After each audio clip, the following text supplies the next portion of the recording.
Hey, what's up guys? It's your boy Speed here, and today we're going to be looking at, I think one of the first, maybe the second, 15k MMR players. This is Skem. Recently he was the POS 5 player for Shopify. He's rank 1 now. I think this is in SEA. He's a support player, only a support player. I'm going to show you guys his page right now. He has 36 games in the last 8 days, a 58% win rate, plays almost only position 5, a little bit of the other roles, I assume when he gets his role stolen.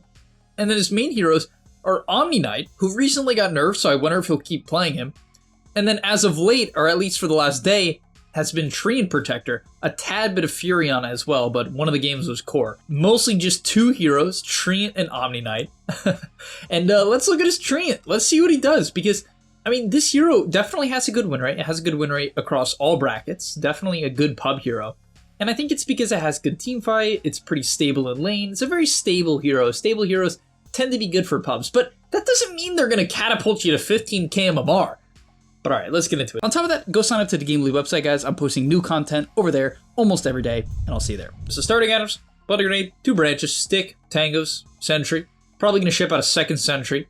For the laning stage, something to note about Treant Protector is this hero is actually not that good in lane, in high MMR. Reason being is people position well enough where it's actually very hard to close the gap and get things done. And so typically this hero is paired with some other disable, whether or not that's Troll or PA or even Wind Ranger, but he's laning with a DK here. He's against Timber, which is not the easiest lane as he actually nukes to heal off the Timber here. But the main thing that you'll see from Treant Protector is a heavy focus on the pole camps. This hero is exceptionally good at winning the pole camps because almost no hero can actually trade with him as he finds the sentry here. Almost no hero can trade with him at the pole camp. And so I think what Skem's strategy primarily is going to be is a heavy focus on winning the poles and then playing on the gate. Because, and the reason why I say that this game is he has a wind offlane with a tiny 4, so you have a lot of disable, and when you have a lot of disable in your offlane as a 5 player, there's going to be a lot of gate potential. It's going to be very easy to wrap on the enemy and actually find the kill when you show up, especially on a hero that semi-lacks disable, right? Not the best slows. You tend to have to pair them with a blood grenade. So they're actually making a kill attempt here. Is this gonna be a kill? Let's see how he executes. So he walks up, drops the W, doesn't sapling because it's against Timber, so you're afraid he's gonna Timber chain away from the sapling. Drops the blood grenade, holds the cube, so waits for the Timber chain, and they do not get him. But huge damage, buys a Clarity, second set of tangos, 2 mangoes. So talking about items, a pretty insane set of first items. I mean, no cares about net worth, or at least progress net worth, is kind of hunting the Rubik here. So really a lot more pressure than I expected. Not too heavy of an emphasis on the pole camp. Actually looking for the Rubik as I say that, but he's actually, yeah, fighting the Rubik. I love that.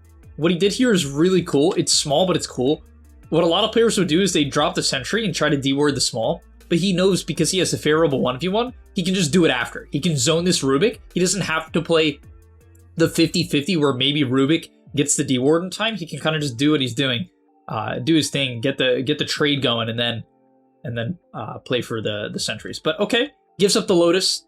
Makes sense. You're against Timber. It's a little hard to fight in these areas, right? In these tree lines. Sentry's the hill. That's kind of weird. Large camp is actually spawn, so he lets the large spawn. And you can see there's not too much to do in this lane. I mean, the main thing that he did in this lane for sure is kind of just put that pressure on the Timber earlier. Found that opening with the DK level 2. His Timber is hard diving here. Can they really find this? Looks like they will. So he's going to go down. Turns out you can be 15k MMR and still die. It's totally okay. You do not have to live. And he skills his E. No way. He skilled it to try to tip the tides of this fight, but that can't be good. I don't know. Because Leech Seed scaling is really good. Like, really good in everything. So, I mean, that is hard to believe that is the right choice. Huh. I mean, he is at least using it now, but it's a lot of mana compared to skilling the W again. That is weird, as he actually pulls the large. Okay, I don't think this is going to have some crazy impact on the game. Wards the hill, so actually placing the very obvious hill ward. And this is good if you ever want to roam, to kind of put this ward for your safe laner and then leave. It gives them protection if you are to roam or go for runes. Is he going to go for the 6-minute rune? Oh, he blocks the large, so he's trying to prevent the stacks. Wow, that's super heads up. So he understands that in high MMR, people love stacking for Timber. Timber is one of the best stack takers in the game and abuses XP more than almost any other hero. He's actually getting wrapped on, probably going to go down here. Pretty bad situation. Drops his combo, pretty tanky, but will fall. So really not the hottest start to this game, but just so you guys see, he ends this game 4-3 and 30. 4-3 and 30. Which is ridiculous. But okay, refills mid's bottle. He has a DK who doesn't really need too much help. So doesn't really need to assist that guy too much. Dewards the camps. What's pretty funny to me this game is I expected him to pull the small a bunch, but it ended up not happening at all. Yeah, he really didn't get the opportunity. I don't think he pulled a single time. Maybe once if I didn't see it. He pulled a large, half large. Here comes the rat. This is what I talked about. And Troll, contrary to popular belief, is a very gankable hero pretty easily. And that's what they're looking for here. And this looks like a kill to me. So this is the portal play I was talking about. A lot of potential. They have some really good matchups here, right? Wind Ranger against Troll is a very favorable game and laning matchup. Is he going to gate back? He's thinking about it. Oh, they actually kill his DKs. So at this point, yeah, you're just going to sap the XP for sure. Right. Definitely going to sap the XP. Working on his mana boots. You don't want to die to the Invoker here. This is the nice part about Treant. He's pinging. He's like, hide, Tiny. They're going to try to kill you. And he's super afraid of this movement. Puts down his spells. Actually, it looks like a decent counter gank here. So good position. Notice how he didn't get gone on under the tower there. Just good positioning. Staying on the outside. Has another blood grenade. He's spamming blood grenades. He used one in that bot fight there. And he bought another immediately. Even before his mana boots. And most of the top support players do this. All of them. Almost all of them that I've seen. This is a trend. They put a high emphasis on that. Is he okay? Double stacks? Who's that for? The DK? Okay, the DK, maybe the mid shaker actually can take it. Wards the triangle. I wonder why that is. Is his plan from here on out to keep stacking? Let's see. Yeah, so he's going to stack triangle again. I don't know if there's a smoke play right now. I mean, you're going to have to wait on your shaker blink to really do anything. So I think he probably feels that there isn't much to do. And that's important to understand.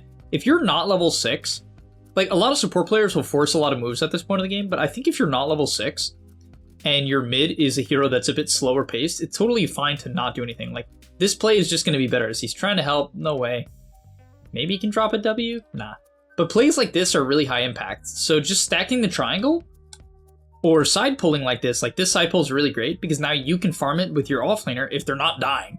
You can farm it and you can work on that level 6. But he actually TP's bottom, so heavy priority on 6. Because, I mean, he had a tough start. Let's be real, guys. He had a tough start, but what I love about his game here, very simply, is that he didn't force a bunch of bad moves because he was underleveled. That is huge. If you have a late level 6, don't force moves into enemy level 6. Does that make sense? It's a simple idea. But you know how many people actually do that? Very few.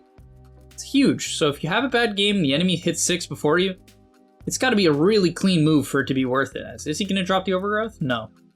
But immediately, this is great. You can see the difference in this gameplay. Waits for his level 6. I think he smokes. They are smoked here. This is a bug. Smokes his shaker on his shaker blink. And this is the difference between the average player and someone great. It's a lot about timings.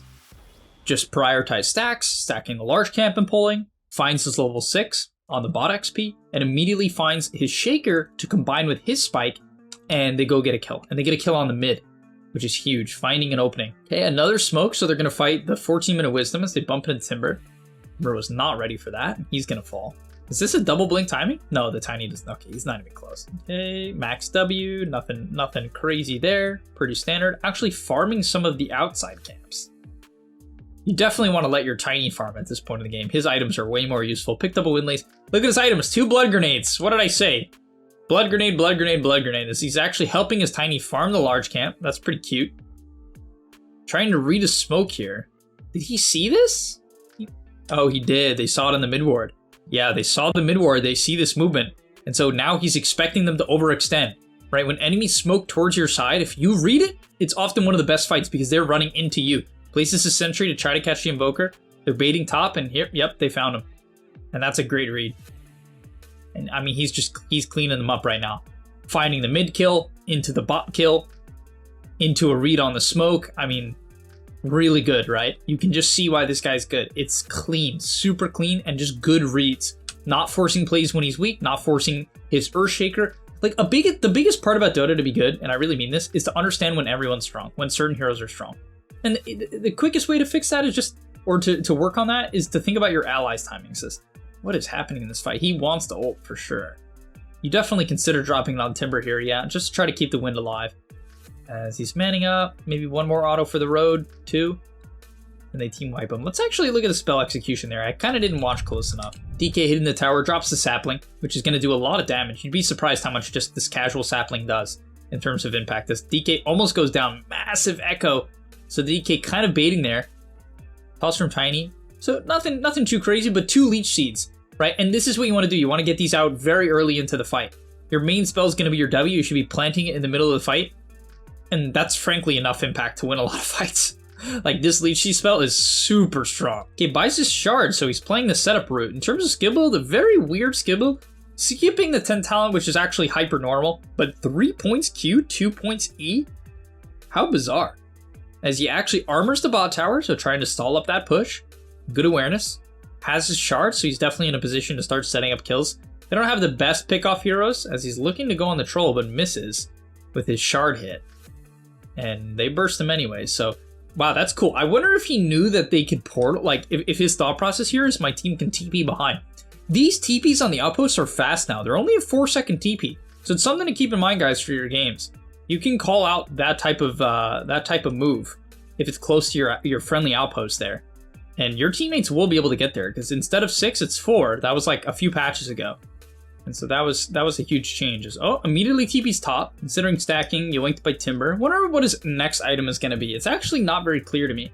Because they have Timber and they have a Dispel for Solar, they have very mixed damage. I think maybe you just buy Holy Locket. They just nerfed Holy Locket mech. Like, that combo of items was super high win rate. And so they just nerfed it. But I'm not sure if it's by enough to actually make it unviable. And because of the fact that the enemy has such mixed damage, I could see a world where you just go Locket. Because you can't actually use Solar on your allies this game. Because of the well, you can. It's not like he's always going to Tornado it, as placing down very deep wards here. Trying to invade the stacks. Notice how he's not running into any blind areas. Okay, trying to place the tree to heal up the DK. DK's getting poked a little. Drops the Q. Mess up on the Tiny Toss. Kind of a forced echo as well, so a very clunky fight coming out here. Maybe they're just able to poke them out. With the wind going super deep. It looks like they're just stronger at this point. Because that was a pretty poorly played fight. And maybe the Invoker wasn't here and they knew it? I guess the Invoker just wasn't kind of ready. And something I'd like to note is that in these team fights, he is very patient. And I mean very patient on his ulti. Something to keep in mind this game is the Troll has Ags, so he can dispel the overgrowth, actually. But, he's not forcing it at all. Like here, I would say right there, most support players would run in and try to ult, but he's just waiting. He's actually just waiting. Still not doing it here. At this point, you have to wonder what he's waiting for. It almost seems like he's saving. I think he's going to drop it on these two here to, try to clean up. It turns out he actually kind of had the same wrong read as me. It was actually an overextension. His team didn't have enough tank in the gas. So, yeah, no, you can notice there's a lot of patience. 2 more blood grenades, of course. Of course, just 2 more. Might as well. It's like 100 damage for 50 gold, which is, it's pretty funny. As Timber gets out, sort of trying to chain stun him. Wow, they're actually going to commit on him. They have the Orchid from DK. They're trying, and they will get him. Drops the grasp. Wow, this Wind Ranger's insane. She doesn't have Aegis. What a psycho. Kind of baits them in. Sheesh, she's living on the edge. And he's got mech queued up. I wonder if he's going to buy it. It definitely seems like fine. The only thing I don't like about mech is that it doesn't really scale. Like, yeah, you could buy Greaves, which is okay, but I don't know, like, something like Solar Crest just scales way better, because attack speed is always useful. Like, it's always going to feel good to put it on the DK. But it can be dispelled in 2 ways this game, by the Troll and the Invoker, so you probably can't buy that. You have to buy Holy Locket Mech, because of these factors. That's okay, drops a much earlier ulti here. I think because it's in an open area and you can find a much better angle, it makes a lot more sense. Maybe he also sees Invoker as like the best target for it. I don't even think this is like the best ulti, but Invoker's probably the best target because he doesn't have a Dispel and he's squishy. The Timber is a decent target if he doesn't have his Ags, but when this Ags is active, you're not really going to burst him. So he's kind of playing like a counter initiation role, which is what I think you want. especially in a game where you have so many stuns, literally 4 hard stun heroes. You can play very patient, just kind of wait. But yeah, I wouldn't say the team fighting at this point is crazy, but what I love about his gameplay is the patience, right? He's just definitely very patient in the fight, not forcing, not baiting his team into stupid areas. Like, it's just safe, clean gameplay, which I think people undervalue how important it is to just be consistent and not force your team into bad areas. He's not getting picked off. He's not baiting his team into dangerous areas. He is placing deep vision, and this is one of the benefits of Treant, right? Just being able to be invis all the time and get down this deep vision, as he probably should mana boot his win there. Love that awareness, just seeing she's out of mana. So mana boots his wind. At this point, I mean, you're just going to spam me on your Treant. What talent? Grasp damage, okay. Takes the grasp damage. Should just drop a tree. A little slow on the W there, actually. Wonder who he's going to armor. It's kind of a tough game to armor because the troll can just keep dispelling it. As they're trying to chain stun up the troll, he knows he can't overgrowth the troll because of the axe. Or at least you have to overgrowth the troll right after he pops the whirling melee axes. This wind is a psycho. Okay, she has Aegis this time. Okay, getting sucked in. Yeah, looks like the game's kind of over. But yeah, I think the big reason he won this game was some of the early movements. And I really mean that. It very much snowballed the game, and he's really great about placing down just clean vision, right? He's super good about just kind of getting down these good wards in the mid to late game and allowing his team to fight in strong areas. I wonder if he's shot calling too, because honestly, something I've noticed is the strong shot callers, people who stay very positive, who stay very calm and just make good, clean calls are going to be the highest MMR. And I think that will become kind of a trend as time goes on in Dota. I mean, that's my guess, that people who are very positive, maybe positive is not the right word, consistent.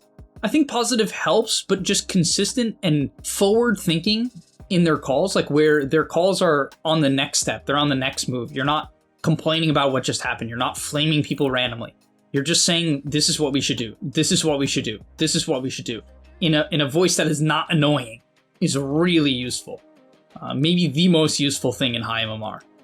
I think in low MMR it's like less useful because people just have a hard time listening. But yeah, thank you guys so much for watching, and I'll see you in the next one. And that's all, but remember, before you leave, come on, before you tune out, subscribe to the GameLeap website where we are going to help you get to the next rank. If you're stuck, click the link down below, and I'm out. Peace!